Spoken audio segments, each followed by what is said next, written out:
అక్కడ నుండి వెనక్కి తిరిగి చూడకుండా నువ్వు నేరుగా ఇంటికి రావాలి. అలా ఎందుకు చేయాలి స్వామి? దేవతలు పవళించేటప్పుడు, నైవేద్యాన్ని ఆనందంగా స్వీకరించేటప్పుడు మనం చూడాలనుకోకూడదు.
ఆగండి.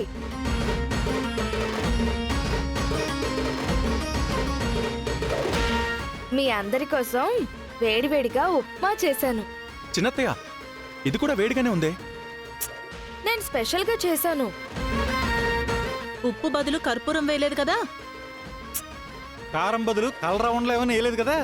ఉప్పు, కారం, పోపు, కరివేపాకు అన్నీ వేశాను. అవును, ఇందులో స్పెషల్ ఉంది. నా కూతురు చేసింది కదా, అదే స్పెషల్. కొంపతీసి ఉప్మా నీ మొహంలో ఉందా ఏంటి? ముందు తిని చూసి ఆ తర్వాత చెప్పండి. సరే, వడ్డించమ్మా. మైసాన్, ఎందుకైనా మంచిది డాక్టర్కి ఫోన్ చేసి లైన్లో పెట్టు. అన్నయ్య, సరే సరే సరే. అన్నయ్య, ముందు తిని చూడమంటుంది కదా, తిని చూడండి. అలాగే తింటాను చెల్లెమ్మా, నువ్వు చెప్పావుగా. ఆ తర్వాత ఉంటారో లేదో అని డౌటా? మరే ఆ. ఆ, ఒక్క నిమిషం అన్నయ్య, ఒక్క నిమిషం బావగారు. అదే, నేను కూడా అదే చెప్తున్నాను. నేను ఆగమంది తినద్దు అని చెప్పడానికి కాదు, ఇప్పుడు తినద్దు అని చెప్పడానికి. అందరికీ వడ్డించాక అందరూ కలిసి మొదలు పెట్టండి. తినే ముందు దేవుణ్ణి ఏమైనా తలుచుకోమంటావా? తిన్నాక జీవితాంతకాలం పార్వతిని తలుచుకుంటావమ్మాయి. అంత బాగా వండింది.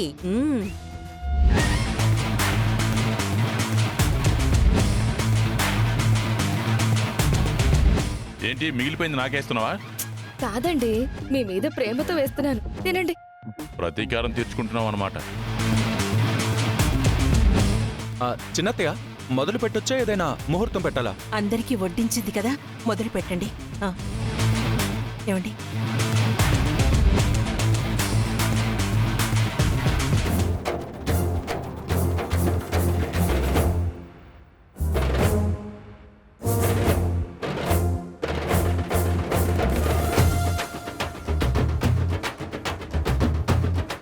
రిమోట్ తో రన్నింగ్ సీరియల్ ఆపినట్టు అలా ఆగిపోయారే. నోట్లో ఉన్న ఉప్మా మింగండి. నీళ్ళు, కారం కారం కారం.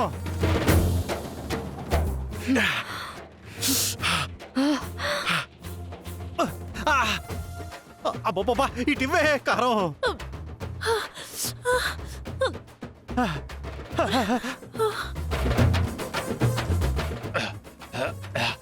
కారం ఏమైందండి? కారం ఎక్కువైంది.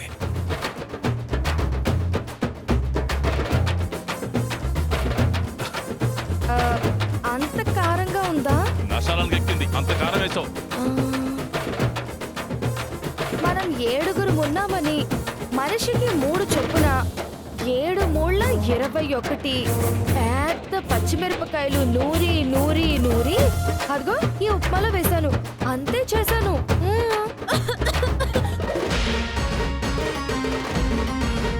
ఎంత ఉప్మాలో పచ్చిమిర్చి కారం వేసావా? ఏంటి పార్వతి, ఏం చేసావు? ఏ నిజం చెప్పు, ఇదో రకమైన కక్ష సాధింపే కదా? అయ్యయ్యో లేదు వదినా, నిజంగానే ప్రేమతో చేశాను. ఉప్మా ఇలా ఎర్రగా ఉన్నప్పుడే అనిపించింది ఇదేదో ఘోరంగా ఉంటుందని. అమ్మో, అప్పటికే నేను అడుగుతూనే ఉన్నాను.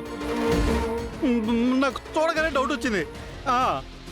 అయ్యయ్యో అన్నేసి మాటలు అనకండి అన్నయ్య, నేనేం కావాలని చెయ్యలేదు కదా. తెలియకపోతే జానకిని అడిగి తెలుసుకోవాల్సిందమ్మా. ఉప్మా చేయడం కూడా రాదనుకుంటారేమో అని అడగలేదు బావగారు. అందుకని ఉప్మా పచ్చడి చేస్తావా? ఇదేదో కొత్త రకం వంటలా ఉందమ్మా, ఉప్మా పచ్చడి. దీన్ని మార్కెట్ చేస్తే మంచి డిమాండ్ కూడా ఉంటుంది. నువ్వుండ్రా. వదిన వడ్డిస్తుంటే మధ్యలో దూరి నేను స్పెషల్ గా చేశాను తినండి అని ఉప్మా అంటే విరక్తి పుట్టేలా చేశావు. ఇంత వయసు వచ్చింది, ఉప్మా చేయడం రాకపోతే ఎలా? రేపు నీ కొడుకు పెళ్లి చేసిన తర్వాత వచ్చిన కోడలికి తెలిస్తే నీ మొహం మీద ఉమ్మేయకుండా ఉప్మా వేస్తుంది. నీ కూతురికి కాపురాల్లో నిప్పులు కాకుండా కూరల్లో ఉప్పు కారం వేయడం నేర్పించాల్సింది. అది కాదదినా, ఏదో కంగారులో పొరపాటు జరిగిపోయింది. అబ్బబ్బబ్బబ్బబ్బా. ఆగండి ఆగండి ఆగండి, ఏంటమ్మా? నేను చేసిన ఉప్మా ఉందిగా, తినండి. పెట్టు పెట్టు చెల్లమ్మా. అమ్మో, ఇక్కడి నుంచి జారుకుంటే మంచిది, లేకపోతే మనకి కోటింగులు పడతాయి.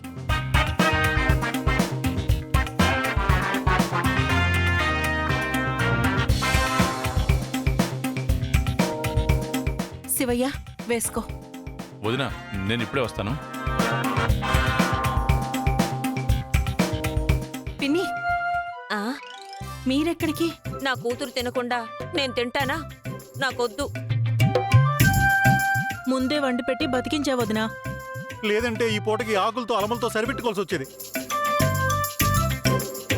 ఇది ఇది ఉప్మా అంటే అద్భుతం, అమోఘం, సూపర్, భలే చేసావు చెల్లమ్మా. సరే. లోపల చిన్నత్తయ్యని చిన్న మామయ్య ఎలా అవతరిస్తున్నాడు? ఏంటండి? ఉప్మా చేయడం కూడా రాదు, కాపురం చేయడానికి వచ్చావా? ఆ, వంటలు కూడా నేర్చుకోకుండా పెంట మొంగ. అగో, ఏమైనా అత్తయ్య గారు అదృష్టవంతురాలే. పార్వతి ఉప్మా తినకుండా బతికిపోయింది. మా అమ్మ మీలా కాదు, తెలివైంది. మాకు తెల్లలే, నాకంటే ఎక్కువ తెలివిందా? ఈ ఉప్మాతో చంపేస్తా. Okay okay. ఉప్మా చాలా బాగుంది చెల్లమ్మా. దీక్షలో తీక్షణంగా మునిగిపోయి ఉంటావు అనుకుంటే ఆరిపోయే దీపంలా దర్శనమిచ్చావేంటి? అయినా రామలక్ష్మితో పాటు దీక్ష చేయమన్నాను కదా, మధ్యలోనే ఎందుకు వచ్చావు?